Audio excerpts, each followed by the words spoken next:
Alright, well, yesterday I had some help around here.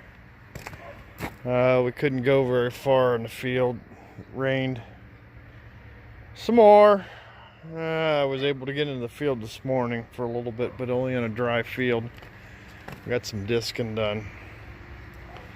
But I had help around here yesterday and we pulled the drivetrain out of it.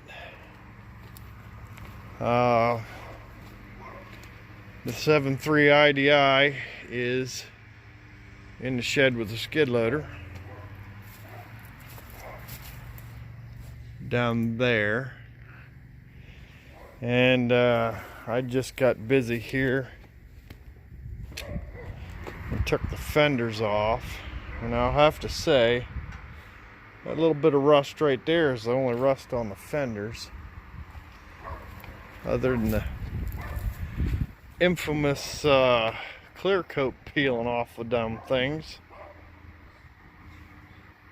Those fenders are in real nice shape, but yeah, I took the hood off too. I stuck the junk hood off of that cab on it because that'll protect my wires and things. And we're just kind of trying to sort things out here. Somebody's had the thing aligned because that piece there isn't factory. It's an aftermarket deal to align the, I don't know, what is it? Camber bearing, camber bushings, I think, what they're called. But yeah, I'm just working on taking things off here, cleaning this frame up. The dang thing's filthy. The old IDI seemed to want to mark its territory, so it was either time to pull it out and rebuild it, or at least reseal it, because I think the oil cooler was leaking on that side, and or the power steering pump, and you know, it preserved the frame a good bit. I'd say the frame is in real nice shape. So anyhow, I'm going to reroute some of these wires, get them zip tied up out of the way,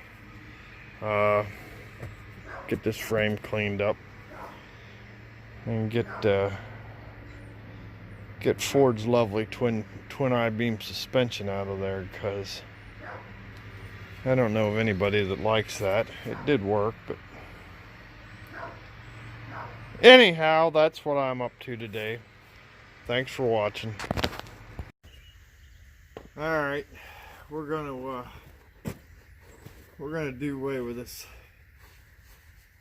twin I-beam suspension. I've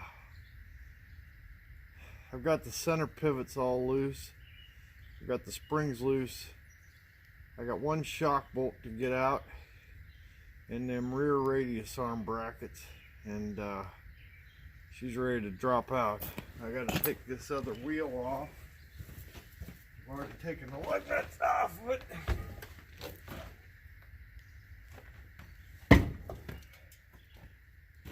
much weight on it. Alright, need a jack.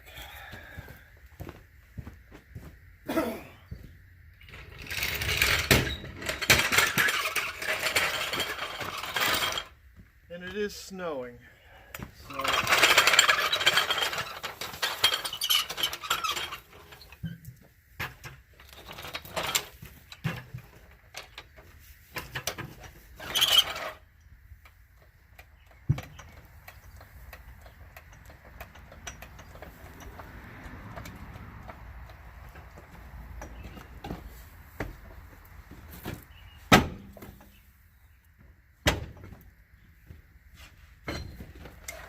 okay, that's that tire off.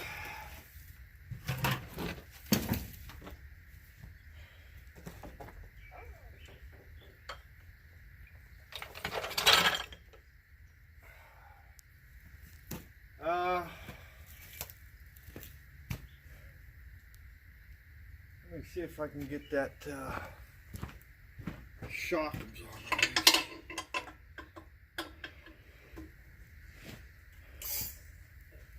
Never had much luck taking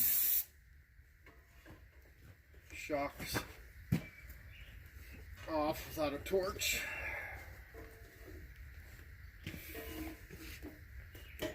I tried it here a couple times and too much rust. Too much rust in the rust belt.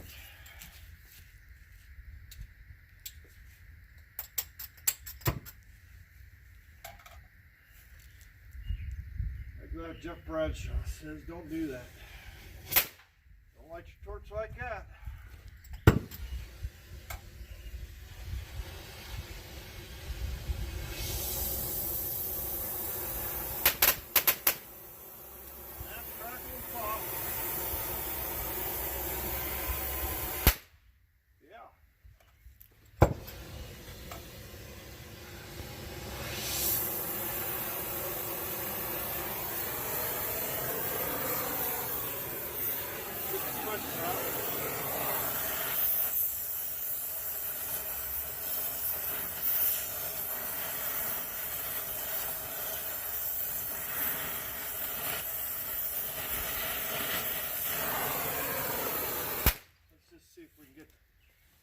Get the nut loose now.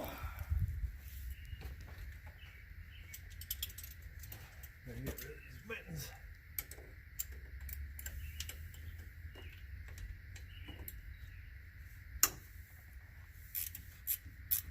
There we go.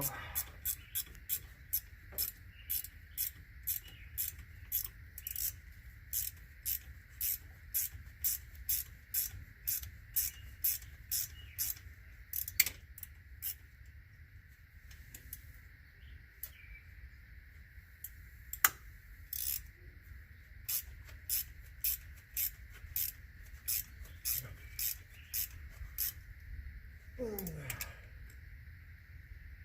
little more.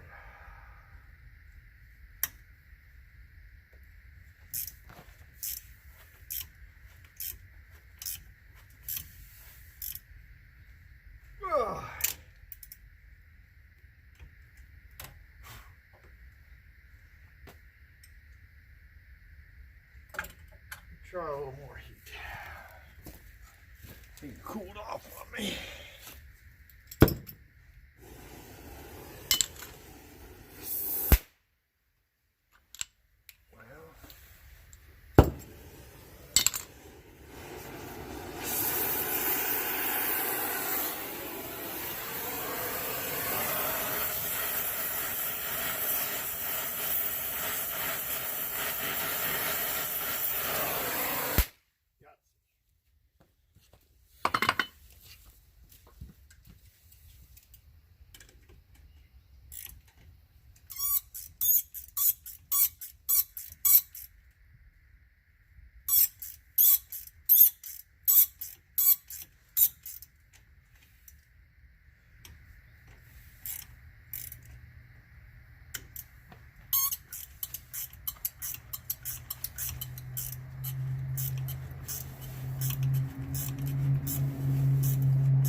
That's that.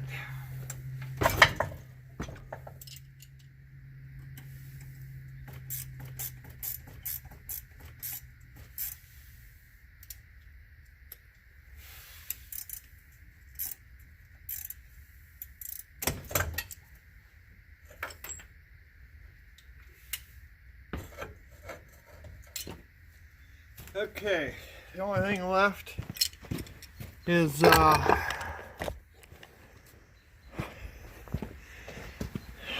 that rivet. That bolt there is out, and there's two rivets on the inside of the frame.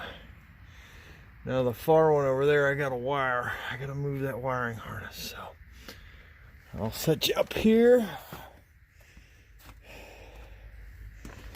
Yeah, we'll set you back over here.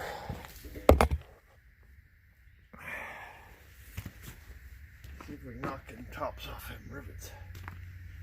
Find my gloves.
somewhere here.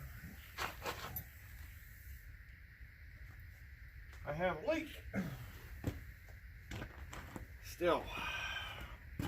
Try this.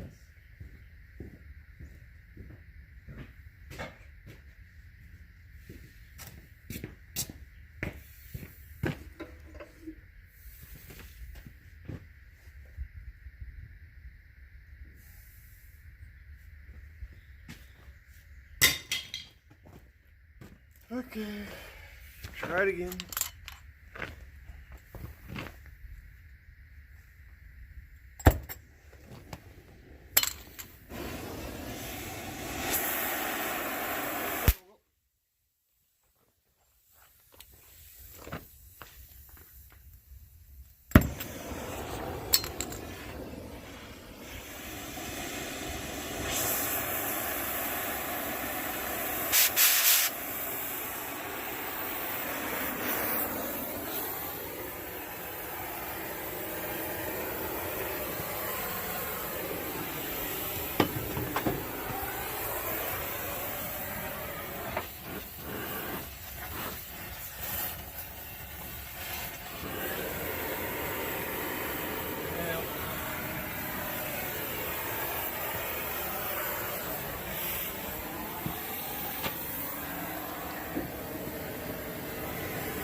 Too much oil where them inner rivets are.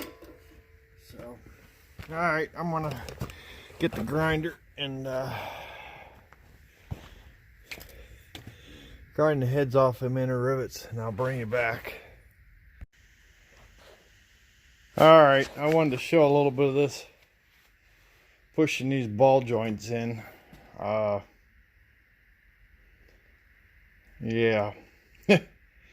It's the first set I've ever done. I wanted to do this one before I talked about it because I've never done it before. But I've got this handy C-press frame, I don't know, come in the box. I think my son got it someplace off the tool truck.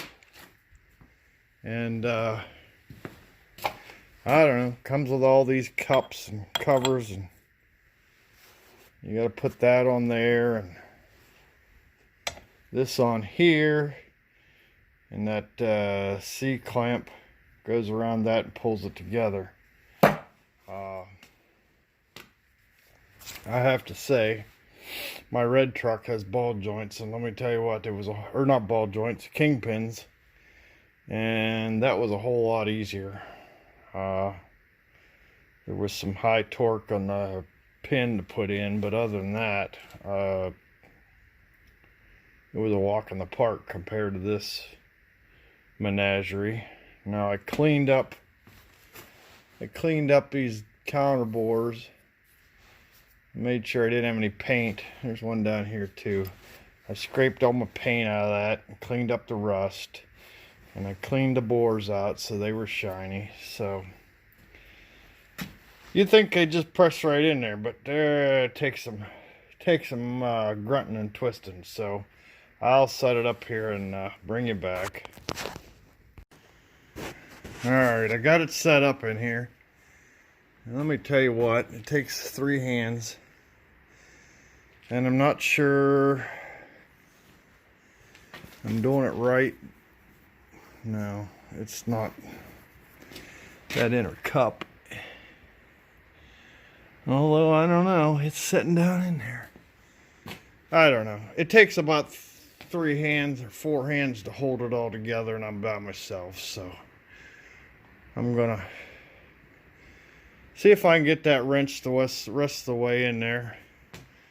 Some people say use an impact wrench, but I don't like using an impact wrench on forcing screws like that.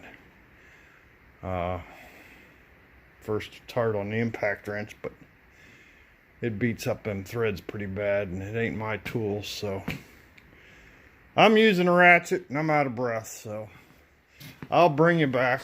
I get her put together. Thanks for watching.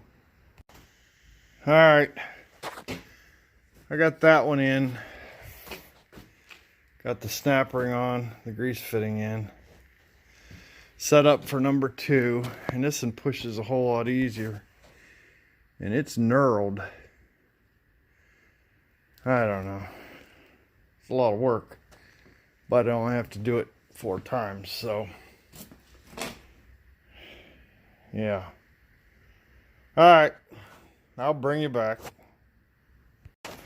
Alright, I got them all pressed in there. I got the snap ring in. I tightened the grease fittings up. This one will have to come out, I think, because they give you plugs for them. But this one has to come out of there because I think it hits the knuckle. I don't know. Looks like that one's going to hit the knuckle too, but I think the knuckle's up here. Anyhow. Well, yeah, I know it is because it's centered up here.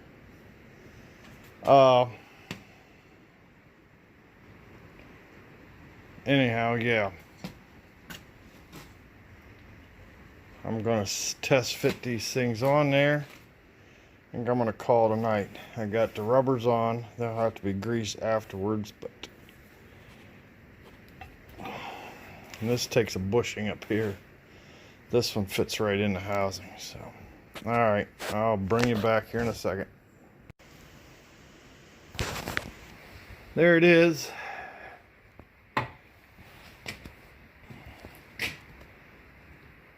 Ford knuckle with a tie rod across the front. Yeah, there's a bushing that goes in top here. I have to determine whether there's a left and a right, because that's what determines the camber bushings.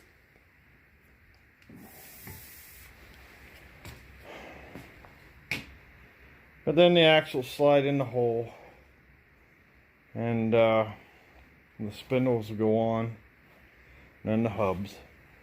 I'm not sure how I'm going to move this thing around because it's going to weigh about a half a ton, so I need to, oh, and I did paint the cover, and the bolts are green, so when you pass me at 60 miles an hour, you can look for that. Anyhow, I think I'm going to call it a night. It's raining cats and dogs again, so thanks for watching.